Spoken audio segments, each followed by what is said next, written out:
Hi guys, welcome to episode 1 of Current MMA Plus. I am your host Lucas and I'll be joined again by Brad and Elliot. Boys, how are we doing this evening? We're good, excited.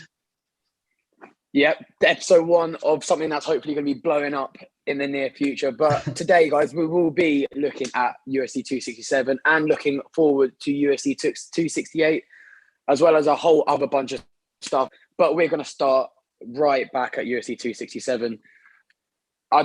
Let's pick a fighter out. Islam Makhachev. Brad, how dominating was Islam Makhachev on Saturday night?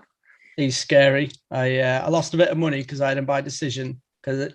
Obviously he's good, but looking at his past couple of fights, I thought he's good, but he doesn't exactly put his foot on the gas, I thought with Dan Hooker looking pretty good with the grappling in his last fight, I probably just could have seen him sort of maybe stalling out a little bit, top control, get a decision win and move on.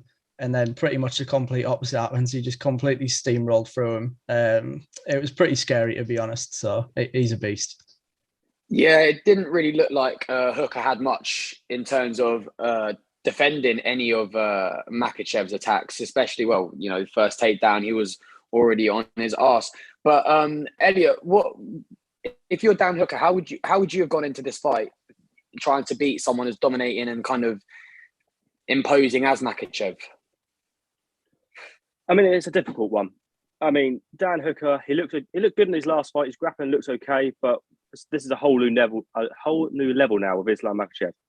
His takedowns, it's going to happen. I think he can take down anyone, and I think it's the case of we know what's going to happen now. He is Khabib 2.0. I think it's fair to say his striking is a little bit better, according to DC. But there's not really much Dan Hooker could have done. I don't think he would have took this fight normally, but because the gamble's there, the last minute notice, he's got nothing to lose. And I think, hey, it's just a fun fight. It helps Islam get his big name to get a big name from it. And I think it's a win-win for Dan Hooker regardless. Yeah, I think what Dan Hooker, he obviously fought within the month in UFC 266, but to kind of do a month turnaround and get back out there and fight again, especially someone as powerful and as kind of scary as Islam Makhachev, it's kind of it deserves a little bit of a special shout out. I think that one, that's big from Dan. But I guess who could you put in front of Makhachev now? Surely it's got to be a title fight, arguably, or maybe give him maybe like a Gaethje or someone in that top 4, top 5, kind of someone to get him like up to that level, and then the title fight. Guys, what are we thinking? Brad, we'll go with you first. I think there's only one answer for me. It's Beneil Dariush. I think it just makes perfect sense because you got a couple of other fighters in the mix. Obviously, Gaethje, Chandler are fighting each other. You'd expect the winner of that to probably fight for the belt next. And I think the loser's probably going to want some time off because Gaethje doesn't fight that often anyway. And if Chandler comes off 2 losses off the bounce, I don't think he's going to want to get straight back in there against Islam Makhachev. Yeah. And then rankings-wise, Islam's 4th already now. So the only guy that makes sense for me is Beneil Dariush. Obviously, they've got the same manager. They're both with Ali Abdelaziz, but I don't think that'll matter too much when you're at that level. And Beneil's probably due a fight pretty soon anyway because his was a little while back. So, yeah, that makes sense for me. Elliot, what about you? Do you agree with Brad? Do you think it should be Dariush, or do you have anyone else in mind that you want to throw up? No, I agree 100%, especially after his last performance against Ferguson, where he kind of just smothered him for the whole fight, essentially. So I think it's kind of a good matchup stylistically for them both. I think it's an exciting fight, and Dariush has got a great chin, and he can swing. It should bring out the best of Islam Makhachev. I really think so. Yeah, hopefully that's something to look forward to in the near future with that one. I guess really from one dominating fighter to another dominating fighter, maybe arguably more dominating than Makhachev, is Khamzat Chimaev made his return to the octagon on Saturday night against Li Jingliang, destroying him in the first round, sending him to sleep via the rear naked choke. Brad, Chimaev, he's one of those fighters that we've kind of blew out of nowhere last year and took a long time off due to other medical reasons. Was this what you expected from Khamzat on his return, or were you expecting to be a bit rough around the edges? He seemed sharp as ever on Saturday night. Yeah, just terrifying. I think it is sort of what I expected. Maybe not that easily again, because obviously you just expect, no disrespect to Khamzat's other opponents, but they weren't at that level. They weren't anywhere near the top 15. I think 2 out of 3 of them aren't even in the UFC anymore. It's like debuts and things like that. So as impressive as he was, it didn't mean too much yet. And then Li Jinglian ranked 11th. You expect it. Okay, let's see what he's got. Probably have a bit of a scrap. And then within 5 seconds, you pretty much knew how the fight was going to go. So, yeah, just scary. I don't know what else you can say about him. We've not seen anything other than complete dominance. So crazy. Yeah, I agree. I mean, it was very scary watching him kind of just neutralize any sort of threat that Lee had to offer. Elliot, I mean, what did you make of Khamzat picking up Lee and then walking over to Dana White and having a little word with him? That's probably top 10 most savage moments in UFC, surely. I mean, that's unreal from him. Oh, it's now every time. It's not just the performance. It's not just the how he's destroying his opponents. It's the show he's putting on now. He's not just a wrestler. He can also knock out people. This guy is the real deal. And I think this guy could go maybe to the belt. We'll see what Usman's doing. It's going to be hard, and he can fight at 2 divisions. This is a crazy, unique athlete. It really is. I'm interested to see where he goes next. Yeah, we could be in the era where Chimaev could take out the welterweight belt and then go up for middleweight. We don't know. He could do that. Probably weighed in at middleweight anyway for that fight, like with that towel situation. But we'll let that one slide. Yeah, Chimaev's our little perfect angel. We can't do any wrong. We won't forget that towel ever happened. DC knows all about it as well, to be fair. So I'm pretty sure he kept quiet. I mean, everyone's obviously calling for Chimaev to be fighting your Usmans, your Masvidals, the big fighters in that division. I mean, who would you put in front of Chimaev next? It's almost like a lamb to the slaughter kind of scenario. Anyone really? I mean, there's obviously been talks of Nate Diaz trying to sort out a fight with him, maybe. But obviously, I think that would probably go one way, and we will know which way it would go. Brad, we'll start with you. Who would you want to see Chimaev destroy next? I'm going to give a really boring answer, but then I'm going to give my reason behind the boring answer. So I'm going Neil Magny, and that doesn't sound very exciting, but you're losing me here. But who else is going to fight Khamzat in December? And Khamzat's been out for, what was he out for? Like 13 months or something. He's out for a while. We've not seen much of him.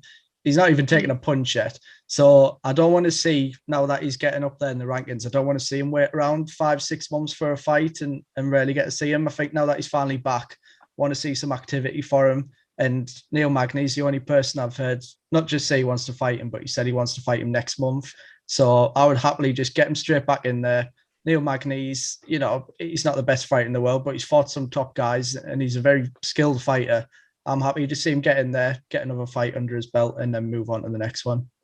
Yeah, I do believe it was Neil Magny that Chimaev was meant to fight next anyway, wasn't it? When he won his last fight against Meerschaert, I think it was meant to be against Neil Magny, but obviously that fell apart because of other things. But I do agree with you. I think Neil Magny would be an interesting matchup for Khamzat. I want to not go off topic, but almost ask, you brought up the fact that Chimaev hasn't taken a real punch. He's only conceded 2 punches in 4 fights in the UFC. Would you not want to put him against maybe a heavy hitter, someone who could really, lay it on him if he could get close to him? I don't know.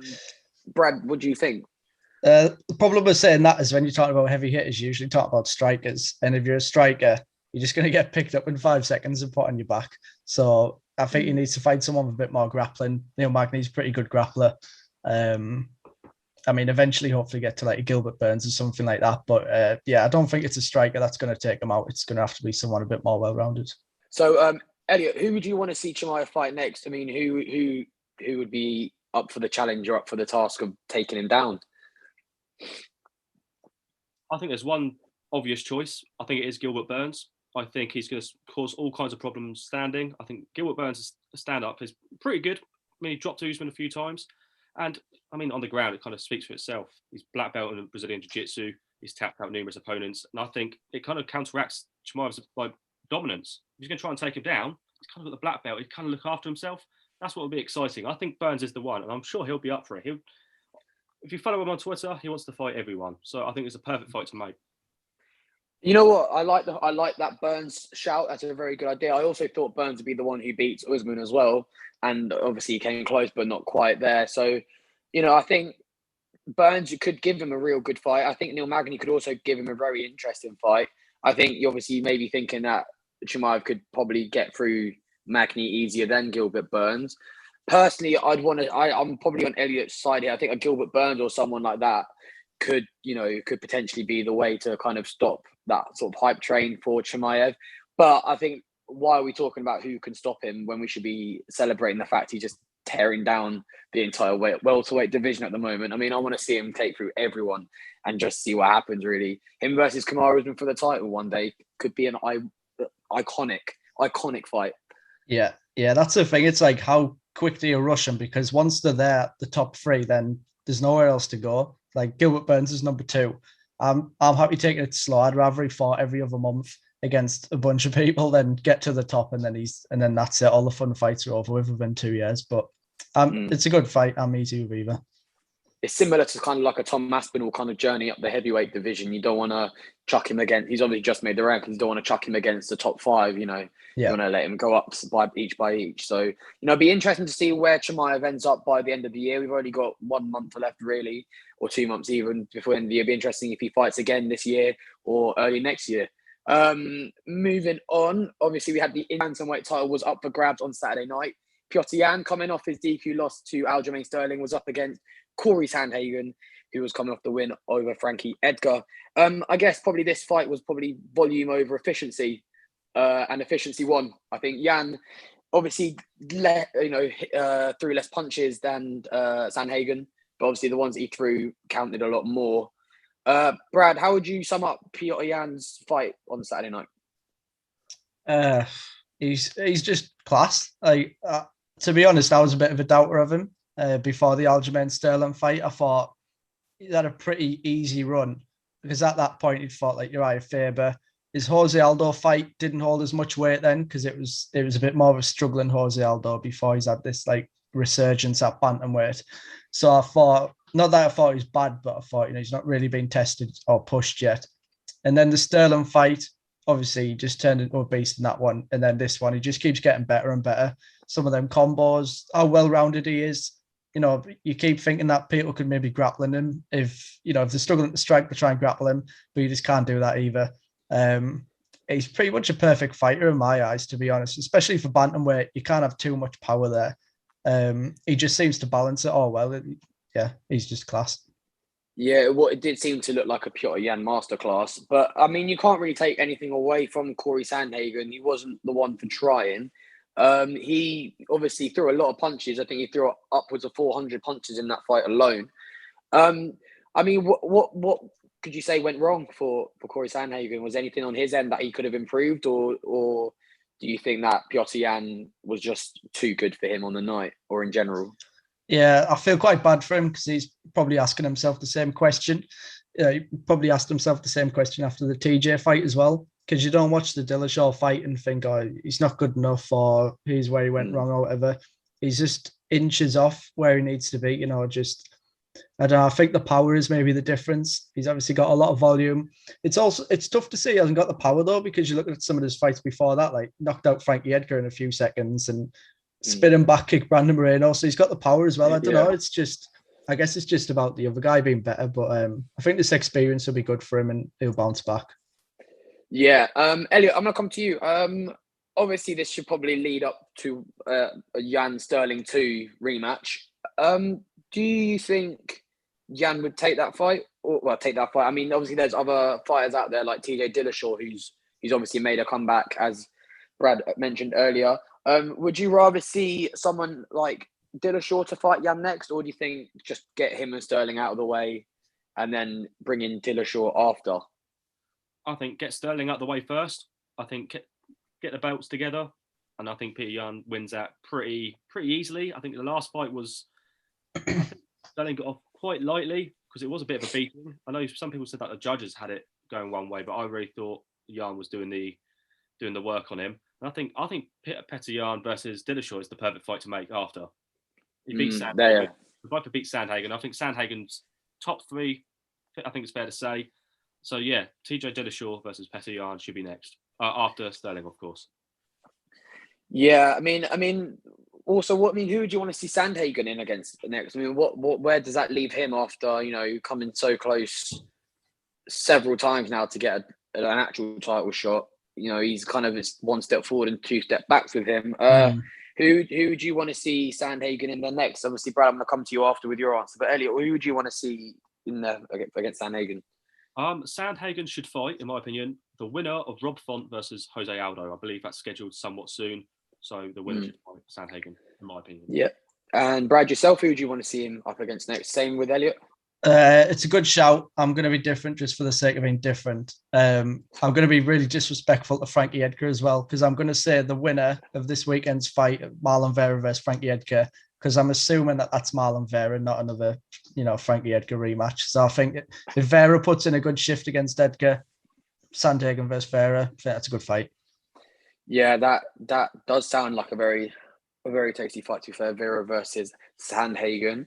But obviously, we'll see where those bantamweights are after that weekend. We're going to come to our final fight of UFC 267. And of course, it was the one that was the headline event.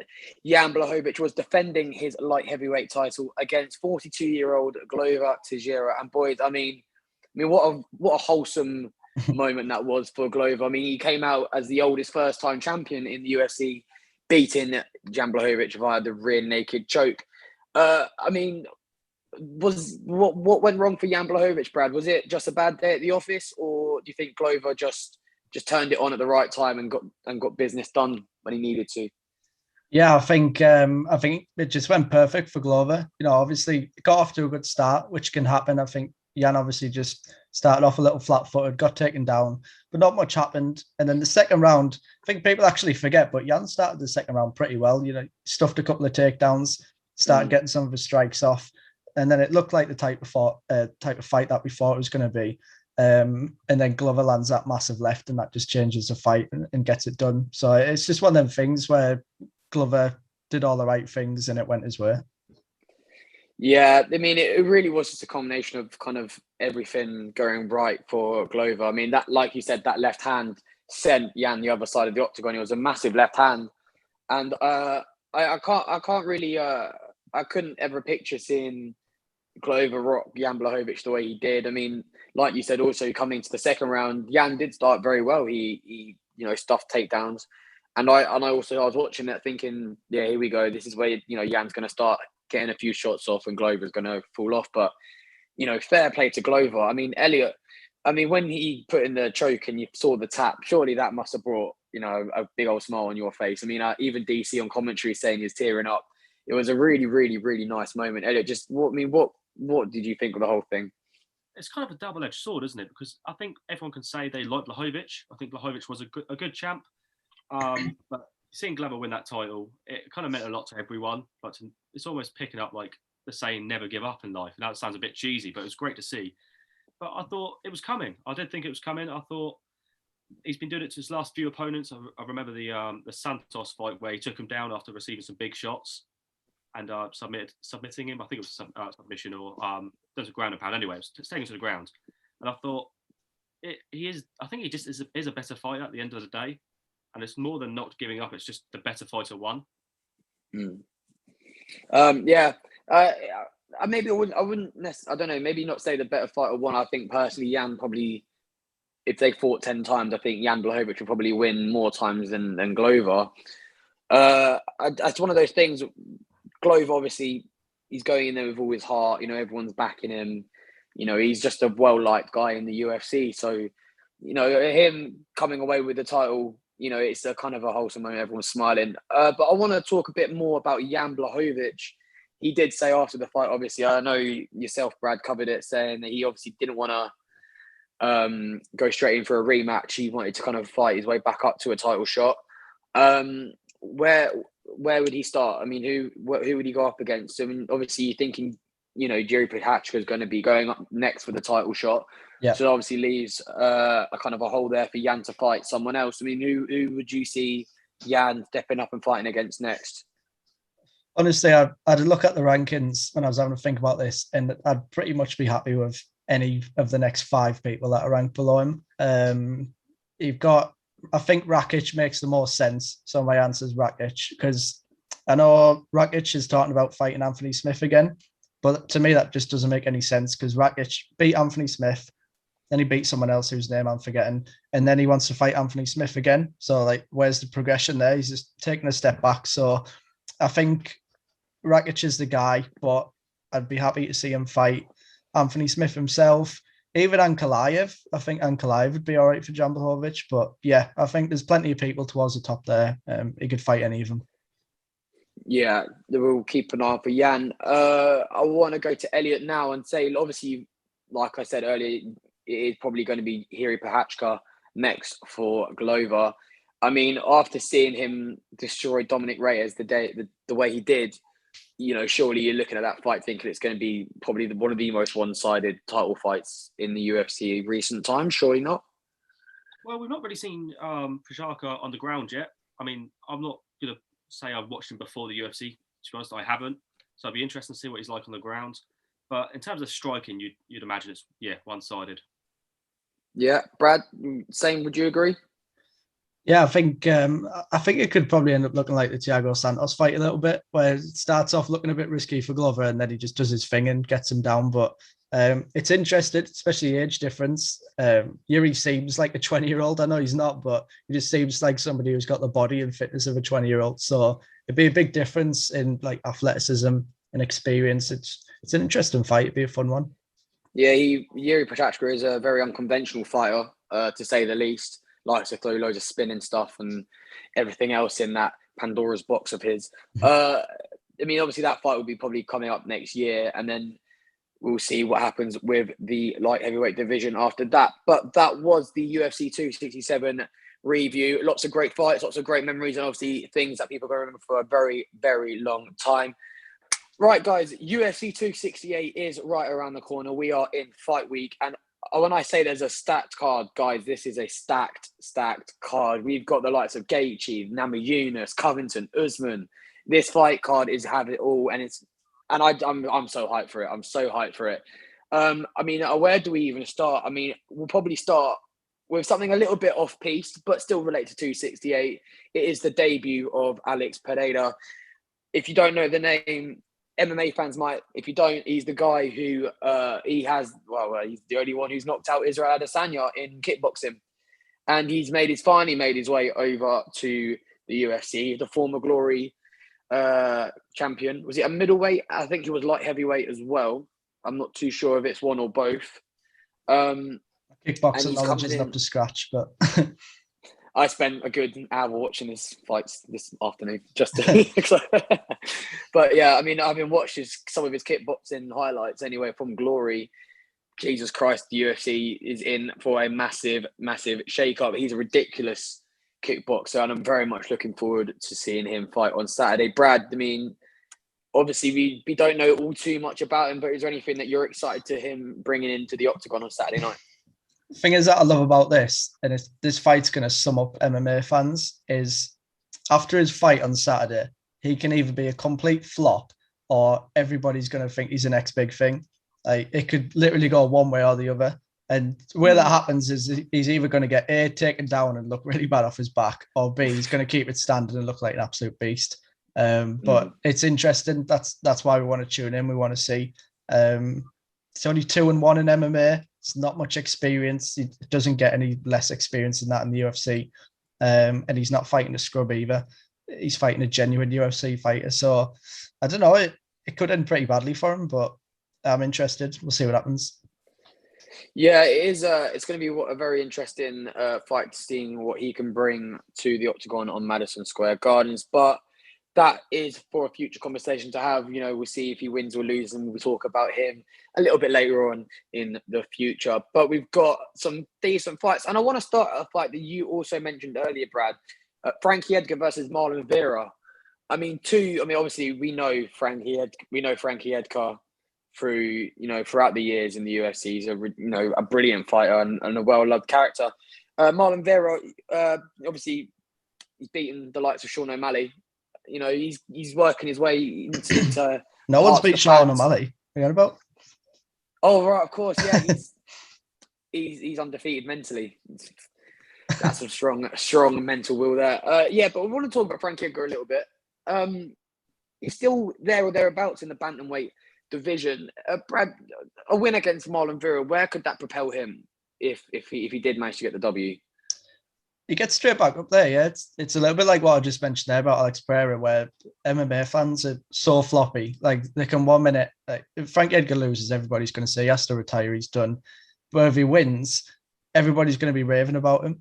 So it's tough because obviously the last time we seen him, he got knocked out pretty quickly against obviously one of the best fighters in the world. But people forget that he went 5 rounds with Pedro Munoz and won that fight. It was an arguable decision, but Pedro Munoz is a really good fighter and he's went 5 rounds with him. So I think to, act like he's past it is probably a bit premature, and we'll see where he's at against a good fighter this weekend. Yeah, it was. I mean, you mentioned the knockout loss to Corey Sandhagen just there briefly. Elliot, that was a horrible knockout. I remember us two were talking about it. We were watching it together, or we're talking about it definitely when that happened. What do you see Marlon Vera's? How do you see his path to beating Frankie Edgar? I mean, how do you see Marlon Vera beating Frankie Edgar? I think he will win. I think that's fair to say. I think they're at 2 different stages of their career. Marlon Vera will probably want to make a big name for himself. He's got a bit of a name for himself now, but a big performance, especially after the last bantamweight fight that happened on the previous pay-per-view. So I'd imagine he'll try and go for a finish, especially after the frustrating Jose Aldo fight as well. And I think he got a lot of attention from his Sean O'Malley performance. So yeah, definitely probably looking for a finish, but I surely think he's going to win. Yeah, Brad, you got Vera for the win on this one, or you got a bit of faith in Frankie? Yeah, I think I still got some faith in Frankie against some of the strikers in the division. Like, seeing what he did, it was a while ago now, but seeing what he did to like Yair Rodriguez and things. I still fancy him against some of the people who lack in grappling a bit, but I think Marlon Vera is pretty well-rounded. And yeah, I think he'll get it done. Yeah, that should be that's one of the fights I'm kind of looking forward to the most, is that Frankie Edgar fight, obviously, with the longevity that he's been in the promotion for, up against a fighter who's very much at a different stage of his career, like Elliot said, in Chito Vera. Would be a very interesting technical fight, I think, and be one to watch out for. I think that's probably my fight to look out for in this main event. I mean, the other fights are just out of this world anyway, so you've got to give a bit of love to the other ones. Speaking of one of those other bigger fights, Justin Gaethje and Michael Chandler, lightweight division, both coming off losses in title fights. They've both got mad knockout power, and I think this has all the ingredients to be an absolute slugfest. Brad, what are your thoughts about this Gaethje-Chandler matchup? We should have started with this one, actually. They're opening the main card now, aren't they? I don't know why. Well, it's Trevor Whitman thought he needed a bit of time between coaching his fighters, but I mean, that's got to be the greatest fight to ever open a card ever, surely. You know what? I typed in the UFC on Google. Obviously, I was trying to do a bit of research before we went on tonight, and I saw the Chandler fight at the bottom of the list, and I was like, "What's going on here? Like, is that just the UFC mucking up? Is it? He's actually opening the card up." Yeah. So they just announced it yesterday. I think it was Brett Ottermoko that broke it. But yeah, so Trevor Whitman said that he needed a bit of time because obviously he's coaching Gaethje, Rose, and Usman, and they were all going to fight back to back. So he's like, I need a bit of a breather. So they're going to open the card now. Yeah, wow. Well, in that case, that's an absolute banger alert. Like you said, yeah, probably one of the greatest card opener fights in the UFC. In terms of the actual fight, I don't know where you start, honestly. Like, it's I'm going to predict that it's not going to be a great fight because I don't want to get my hopes up, because it's got such high expectations. Everybody's not going to be satisfied unless this is like Diego Sanchez, Clay Guida opener, like just absolute beating the shell of each other. Like, it's got absolute the highest expectations ever. So I'm going to predict Chandler takes him down and makes it a boring fight because I don't want to get my hopes up too much. Yeah, I mean, these sorts of fights usually have the biggest hype and has the worst kind of most underwhelming fights there. Elliot, I mean, obviously this is a huge fight for the lightweight division. Where does a win for each fighter leave them? I mean, Gaethje obviously coming off the loss to Khabib at the back end of last year, wants to kind of probably put himself back into contention for that title shot. or say in title shot 4, just to let everyone know that he's still as dangerous as he was before he lost to Khabib. Obviously, Chandler coming in, he probably loses this fight. He's probably slipping down a little bit in the rankings. Obviously, coming from Bellator, so does that show that the UFC has better lightweights than Bellator? There's a lot of questions to be asked there. But where does a win specifically leave these two fighters? I think a title shot. I think it's fair to say. Now Khabib's gone, we've got these two fighters that are more hungry. I think they've got the ability to fight either Dustin or Oliveira. But what would confuse it a little bit is if Oliveira beats Dustin and then Chandler beats Gaethje, then are we going to have this rematch again so soon? So if it's not for that outcome, I think it will be a title fight. Yeah, that does sound rather logical. I won't lie. I mean, I would love to see an Oliveira versus Chandler rematch. I mean, that first round in that fight obviously was, crazy. And then obviously Oliveira turning it around in the second round. So it's, there's a lot of interesting matchups to make in that lightweight division. Brad, I'll come back to you and I'll ask the opposite of what I asked Elliot. Where does a loss leave both of these fighters? It's a tough one because it's one of them where they both probably think that they're the best lightweights in the world. And then they're both coming off losses. You come off 2 losses in a row. It's, Michael Chandler's not too young as well. I think if he loses again, he could probably kiss another title shot goodbye. He's going to be too far away from it. People weren't even happy that he got the first one. I think he was just quite fortunate with timing, with Khabib leaving and the belt being vacant. Poirier and McGregor were tied up with each other. So I think he's quite fortunate to get the first one. And then if he loses 2 in a row, it's going to be tough. And then for Gaethje, he's said numerous times that he only wants to fight twice a year. He doesn't want to put his brain through too much damage. So how long is it going to take him to get back as well? I think it's a huge loss. It's a huge win. It's a huge loss as well. There's a lot on the line. Yeah, I suppose when you break the fight down, there does seem a lot more to lose and to gain for each of the fighters. And I think, will we see a little bit more from one fighter just to show they want that win a little bit more than the other fighter? It would be very interesting. I want to ask one more question on that fight. Obviously, say Chandler loses, who would you want to see him up against? Like a Tony Ferguson, maybe even a Makhachev, maybe? Or, if Gaethje loses, who else would you like to see him kind of fight up against if he's going to step back in, if he loses to Chandler? For Gaethje, that's a tough one. It depends where everybody else is at and how quickly he wants to come back. Like I say, you probably wouldn't expect him to come back until next summer. Put him in there with Conor. Conor will be ready to come back then.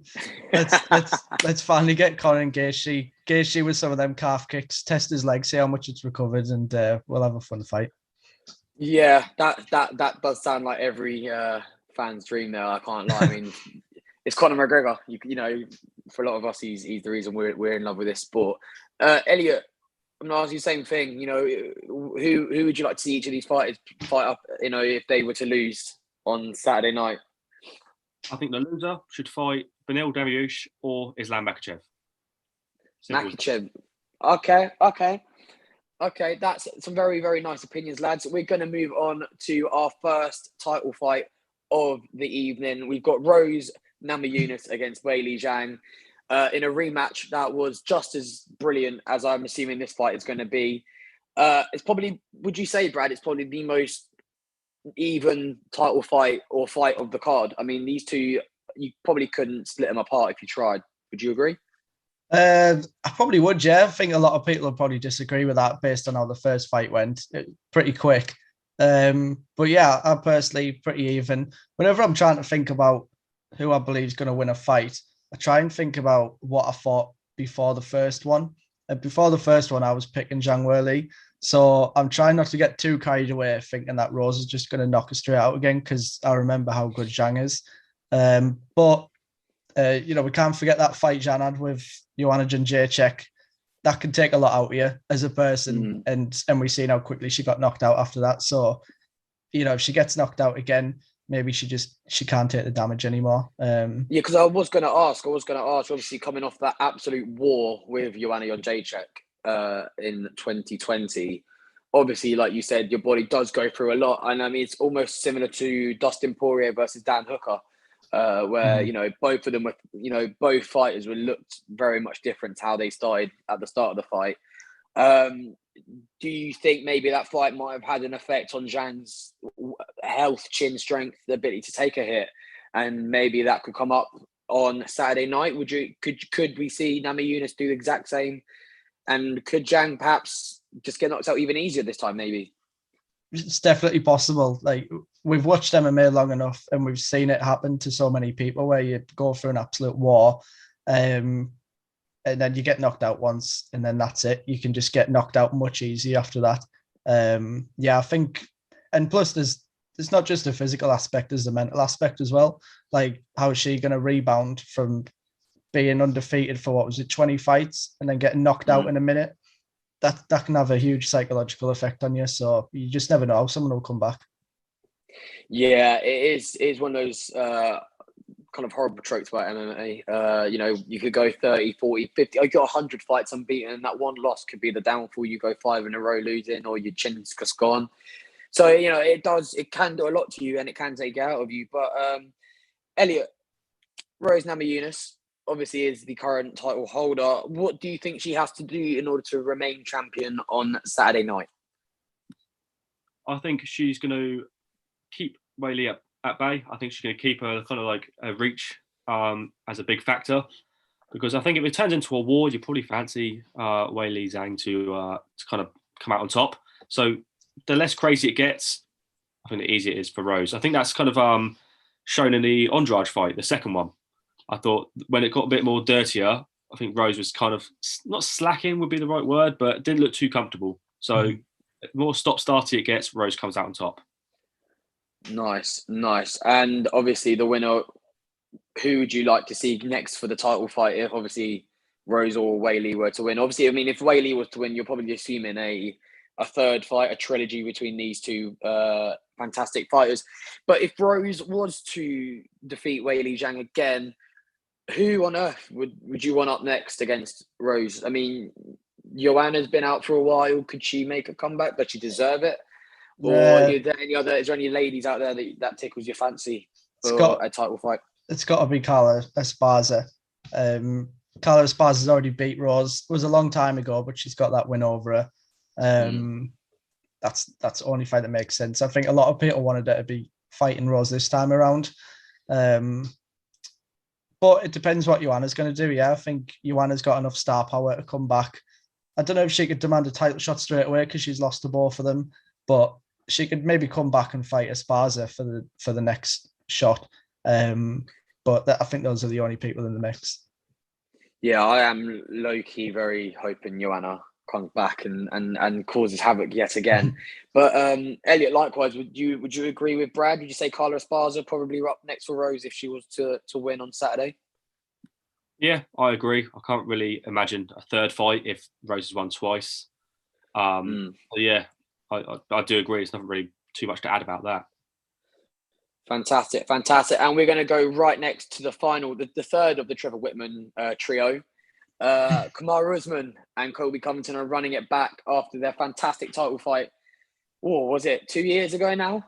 Almost? I think so, yeah. Yeah, obviously that classic title fight back then with Usman turning up on top. And I want to ask a question straight off the bat. It's what I've noticed. I'm pretty sure you boys have probably noticed it as well. With these sorts of rematches that Kamaru's doing, obviously with the likes of he fought Masvidal, that first fight was a bit of a snore fest. Comes out, second fight, knocks him clean out. Am I being too optimistic by suggesting that Usman's going to do that to Covington, Brad? What, knocking him out much easier?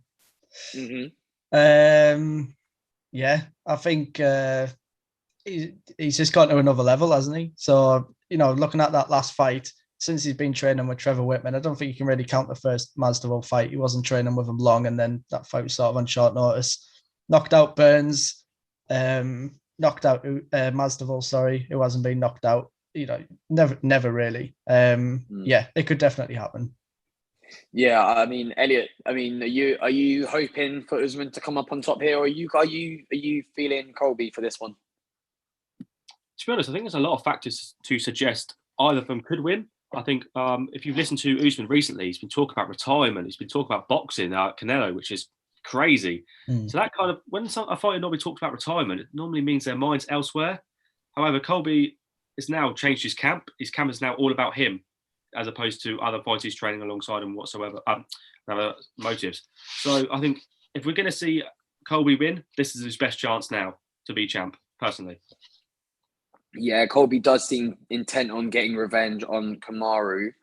Brad, what on earth does Colby have to do in order to even get close to beating Kamaru Usman? I mean, at the moment, it's looking like whatever anyone tries, whether you punch him, try to take him down, even if you probably shoot him, I'm pretty sure he'd find a way to get out of it and beat you up. What on earth can anyone do to beat? Well, I mean, at the moment, he's the pound for pound best fighter in the UFC. What does Colby need to do to get that belt on Saturday? You have to start making up scenarios to start thinking he could lose. A little bit like what Ellie's doing there. He's completely right, but we're trying to think, what if his mind's elsewhere? Because nothing that he's actually doing in his fights suggests anywhere near that he's going to lose. But if I'm going to try and make up a scenario, I'm going to say maybe Usman could overtrain himself a bit because he's been very active lately. I think this is his third fight this year, and not just a third fight, but a third title fight. With so much on the line, he's had the Masvidal rematch, which was huge. He's fought his teammate Gilbert Burns. Then he's having this huge rematch against Covington at MSG. That can take a lot out of you. And the best thing that Colby's got about him is his volume and his cardio. So if Usman isn't at 100%, he's not tip top, Colby will be able to wear him down and maybe get something, either a decision or maybe get him in the later rounds. But again, I'm reaching a bit, but if there's a way, I think that's it. Yeah, we are all clutching at straws, I think, to try and find a way to slant Kamaru Usman. I mean, I'm assuming we're all thinking maybe he's going to win that fight. Boys, are we in agreement on that one? I hope so. Yeah. I'll be very concerned if we weren't thinking that. I mean, this fight obviously has a lot more than just the title at hand. I mean, these two genuinely do not like each other. I mean, I know Usman says, I respect him and all that. He respects me and all that. But I think genuinely deep down, they don't like each other. And I think when you've got these sort of fighters who genuinely have a dislike, I'm looking at like Conor versus Jose Aldo, DC and John Jones. These sorts of fights, Usman and Covington, they will tend to be an absolute barnstorm. I think this fight could be a genuine, probably arguably one of the fights of the year. I'm genuinely looking forward to seeing who comes out on top with that one. Is there any other 268 news that you guys wanna get out of the way? Or I think the only other fighter that I think deserves a shout out is probably Ian Gary. Someone that Ariel Helwani's been huge on. The future, obviously doing bits at Cage Warriors, recently won the welterweight title. It's a bit of drama there. I don't actually know the full story, but right before his title fight at Cage Warriors, broke up with his camp and his training partners and things. Still went, fought for the title, won it, and he's just looked like an absolute beast, undefeated. So he's making his debut this weekend. Definitely want to watch out for. He'll be on early, especially if you're an Irish MMA fan. You'll be looking forward to seeing him. Nice. We will look forward to seeing Ian Gary on Saturday. Boy, that is your UFC 268 news and preview. We are now going to move on to Brad. News. We're moving on to you? Yeah, we're moving on to the news. The news. We love the news. So, Brad, if you would ever so kindly take away the news for us. Nice one. Cool. So just a few top stories that we've run on the site this week. Want to get your guys' thoughts on it, any opinions that we've got. We might have actually crossed over a bit of it, so I'll try not to do too much crossover. But let's get straight into it. So Conor McGregor getting back in training for the first time since breaking his leg. Don't know if you've seen the videos, but he's hitting some mitts, doing some work. Pretty quick turnaround, really. Broke his leg pretty bad in July, and then he's into sort of nearly full training again. Just your thoughts on when you think he might come back, and again, what you think's best for Conor. I mean, I don't know what you do with him at this point, but we'll start with you, Elliot. What would you like to see from Conor next? Not take a fight too quickly. I think early-ish next year, March wouldn't be the worst. Let's not throw him into the wolves. I think Poirier. A lot of people saying that this fight is kind of the demise of McGregor, Poirier twice. But remember, Poirier is one of the best in the division. McGregor is not washed. I think let's kind of see what makes sense. And to be honest, I know a lot of people might shut me down for this, but imagine Islam Makhachev versus McGregor. Stylistically, it's not great, let's be honest, for McGregor, but it's going to have that reminiscence of Habib McGregor, the biggest fight of UFC of all time. So I think there's a lot of scenarios you could do, but let's think about McGregor getting back in form. I think that's the main thing for Dana White, especially. I think with Conor McGregor coming back in training, obviously it's a good time to be an MMA fan. You know, seeing one of the biggest icons in the sport back after, you know, it's never nice. Doesn't matter what you're doing in life, breaking your leg anyway is a horrible injury. So the fact that he's actually managed to kind of, obviously you see his videos after the fight against Poirier, you know, even this titanium shin bone and all that. It's good to see him back. It's encouraging. As an opponent goes, or when I'd like to see him back, I'm gonna play a bit boring here. I don't think next year he should fight at all. I don't think next year is the one for him. I know age necessarily isn't on his side anymore. And I know obviously breaking a leg, you look at a lot of fighters who break their legs, come back, they're just not as they were. Anderson Silva, a prime example, even. So I would want to see Conor build up their strength again, build up everything so he's back to as close as he can be. Because let's be honest, you're going into the octagon, and I can tell you know taking a leg kick in general isn't a fun thing in 1 or 100. So Conor needs to make sure he's back to his best or as close to full fitness really before even thinking about an opponent. As for an opponent, it all depends when he wants to come back. I mean, look at the lightweight division a year ago compared to now. You know what I mean? Like a year ago, we were just getting over one of the GOATs retiring. Who's going to go there? You know what I mean? Now we've got a bit more of a clearer picture of who's in the top 5 and the top 10. I'd like to see I've said him before, but I think Tony Ferguson, Conor McGregor, that would sell arguably more pay-per-views than any other kind of fighter, bar Khabib, I think. I mean, Tony Ferguson is we all know what he's capable of and how good he is. To see him in against Conor would be an absolutely unreal matchup for me. Yeah, fair enough. Nice shout. Quick one on this one, because I don't know if there's much to say about it, but Joe Rogan's back in the booth tonight. I just want to see for UFC 268. Just want to get your thoughts on him because he gets a lot of hate. I personally haven't seen it. I just watch the events and I don't really think much of him. I like Joe Rogan, but you see a lot of comments on social media, people trying to say that he's done. You know, they should get rid of him, get somebody else in. He's back for the first time since July.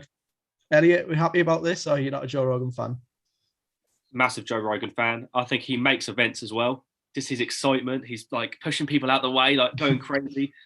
A fight's not the same without him. It's almost like Bruce Buffer. Without Bruce Buffer, the excitement's gone. Not the excitement, but a part of the excitement's gone. So Joe Rogan there puts some personality inside into the commentary booth. However, I think John Anik is the next best, and I still think he does a great job. But having Joe Rogan there makes it a little bit more exciting. Yeah, I mean, look, guys, Joe Rogan's been synonymous with the UFC for as long as either one of us, all three of us, probably even remember. I mean, Joe Rogan's he's one of the biggest faces in the company. He doesn't even fight in it. I think it's always good to see him back. He obviously offers brilliant expertise in the field of the sport. But I think with the likes of DC, you've got Bisping, Paul Felder, Dom Cruz. You've got a lot of good, ex-UFC fighters who are now taking up the commentary booth. And I've got to say, John Anik, DC, and Bisping as a trio, they're just as good as having Joe Rogan there. But, I think it does a bit of fan service, Joe Rogan being there. I think we all love Joe. And I personally don't really see where the hate's coming from. I know he's with his podcast, he has, certain characters, and he's obviously got his Spotify there. But yeah, as purely MMA, I'm very excited to see Joe back. Good stuff. I agree. We sort of touched on these next two, but I just get some sort of quick answers from you. So the first one, and these are from rankings updates. So rankings update, Khamzat Chimaev comes straight in at number 10. So he went from being unranked at number 10. Obviously, Elliot, start with you. Are you a fan with that jump? Do you think that he should fight more times or, more contenders before he gets there? How do you feel about him being at number 10? I think it's a fair kind of ranking for him. I think he hasn't defeated anyone massive yet, so why not put him ranked number 10? I don't think anyone's really going to find a massive problem with that. People know he's kind of kind of a monster. So I don't think people can disagree too much. Yeah, I think anyone who wants to tell Chimaev he shouldn't be in the top 10 can tell him to his face. Do you know what I mean? Because I definitely haven't got any complaints of him being there. I'm very much looking forward to seeing, where he goes from number 10. Yeah, good stuff. And similar sort of question, but about Islam Makhachev. He's at number 4. A couple of fighters have mentioned, just in case she's one of them, they say, I'm not a fan of how quickly these guys get pushed, these Russian guys get pushed because they want the next Khabib and that sort of thing. Islam hasn't fought that many guys, but the Dan Hooker was a big win. Are we happy with number 4 for him? Yeah, I think so. I think why wait? Why do you mean feeding him kind of worse opponents? I don't think it makes sense. We know how good he is, so let him kind of push up the rankings that little bit more. What position was he in before Saturday? It's a good question. Wasn't number 4. No, I think number 4, it's one of the things, because you look at the lightweight division and every fighter you think killer. The whole top 15 straight up killers. And where Makhachev is he the 4th best killer on that list? I don't necessarily agree.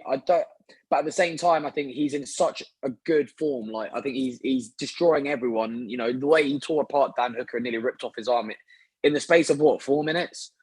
It puts a lot of lightweight fighters on notice, and I think it's either 4, 5, or 6, like in that kind of range. I think it's fair enough. Do I think 4's a bit generous? Maybe, but it's not down to me. I don't have to prove me wrong, but it'd be interesting to see who he fights next and where he goes up from there. Fair enough. And just last one to round this off. So Henry Cejudo, don't know if you've seen his video. Obviously, he thinks he's pretty funny. Talking about that, he wants to fight Potato Head Peter Yan in Russia. He talks a big game. He doesn't fight anymore, but he said that he spoke to Khabib and he said to Khabib that wrestling's key. And, Cejudo thinks he's the guy to beat Peter Yan and he'll do it in Russia. I guess I don't know which way to go with the question, but first of all, do we buy into it that he's going to actually fight? And second of all, how do you think that fight would go? I think he really wants to come back, and I don't think Dana White's letting him. I think that's as simple as that. He wants to fight everyone. He keeps talking about it. Would he do it if he got given the chance? Yeah, I think he would, and I think the fight will be exciting. I think Yan will be the biggest hitter he's ever faced, if I'm kind of remembering correctly. So I think the fight would be good, but I don't think it would happen personally. I just don't think Cejudo's going to come back. Mm-hmm. I mean, we all know what AAA's like. AAA? Triple C. AAA is my taxi company in Welling Garden. Shout out AAA Taxi. Triple H as well, yeah. Fucking right. Look, we all know what Triple C, what he's like. He's got one of the biggest personalities in all of MMA, if not the sporting world. He gets on everyone's nerves, and I think the thought of him coming back does, tickle me a little bit. Fighting Petr Yan, is that the one you want to be fighting? I know he's probably going to be the champion if they were to fight, but I think there's a lot of other fighters out there for Cejudo to kind of fight than Yan. But I think if it happens, it'll be really cool, and I think I'd be well excited for it. So nice, good stuff. All right, last one to wrap us up. I've got 2 comments from our social media that I want to run by you. I want to see if you agree or disagree with what these guys think. So, number 1, and we'll start with Elliot, and I quote, Artem Lobov has bigger balls than this soy boy because Artem never cherry picks his opponents. This is about Nate Diaz. What do you think about this? You think Artem Lobov's got bigger balls than Nate Diaz? No, I don't think it's close. I think Nate Diaz will literally fight anyone. If there was no such thing as weight divisions, Nate Diaz would probably want to fight a heavyweight. I think he fancies his chances as well. It's just a funny comment. Oh, am I meant to answer that one as well? Sorry, yeah. Yeah, sorry. Oh, yeah, all right, yeah. Yeah, I mean, I completely agree with Elliot, to be honest with you. Let's be honest, if Nate could fight anyone, he'd probably try on with Ngannou, do you know what I mean? Just to prove a point. So yeah. I don't agree with that comment. Fair enough. Last one we got. So I want to get your thoughts on this one. So this is about Aljamain Sterling rematching Peter Yan. So somebody says, literally, what the fuck can Aljo do to him? The grappling's out the window, the cardio's out the window, the volume won't mean shit, and the striking's in Yan's favour too. What the fuck can Aljo do? So, he's a bit aggressive, but he's got a bit of a point. He's trying to say that, what has Aljo got over Peter Yan for this rematch? And I see where he's coming from. So, Elliot first, what do you think? Do you agree? Do you think Aljo's got nothing for him? I mean, I probably wouldn't articulate it like that. Like, he's really doesn't like Sterling, but to be honest, I think he's pretty spot on. I think Peter Yan will do everything he can to just dominate Sterling, and I think he can do it. I think it's going to be really one-sided the next fight. So, yeah, I suppose I do agree with him. I'm going to throw a spanner in the works. I'm going to go against Elliot here. I think that first title fight for Sterling probably taught him a lot more than what probably we saw. Obviously Yan, he starts slowly in fights. He likes to build himself up. Sterling came out of the blocks. He tried everything. And obviously Yan was just, he's swift. He's quick to it. He knows, it's not his first rodeo. But I think Aljo probably learned a lot over, since then. And I think it'll be a lot of. I think we'll be we'll be very surprised at how this fight will go. I think Aljo could potentially, be. Would we call it an upset win if the champion beats the challenger? Is that what we're calling it? An upset? Might be. Do you know what I mean? What world do we live in when the champion winning's an upset? But no, I think Aljo's. I think he'll come into this fight with a lot of, with a lot of lessons learned, and I think it'll be a different fight to what we're expecting it to be. Nice one. Good stuff. Well, that's it, boys. That's all we got. Obviously, massively can't wait for 268. Working in MMA is, tiring because there's so much news going about at the minute. We only touched on a fraction of it there. So much going on at the minute. It's a good time to be an MMA fan, especially this weekend, UFC 268. Cheers for everything, boys. Been a pleasure. Can't wait for it. Yeah, it's going to be a fantastic event. I can't wait. Can't wait to talk about it after as well. It's going to be a mental night. Yeah, going to be good.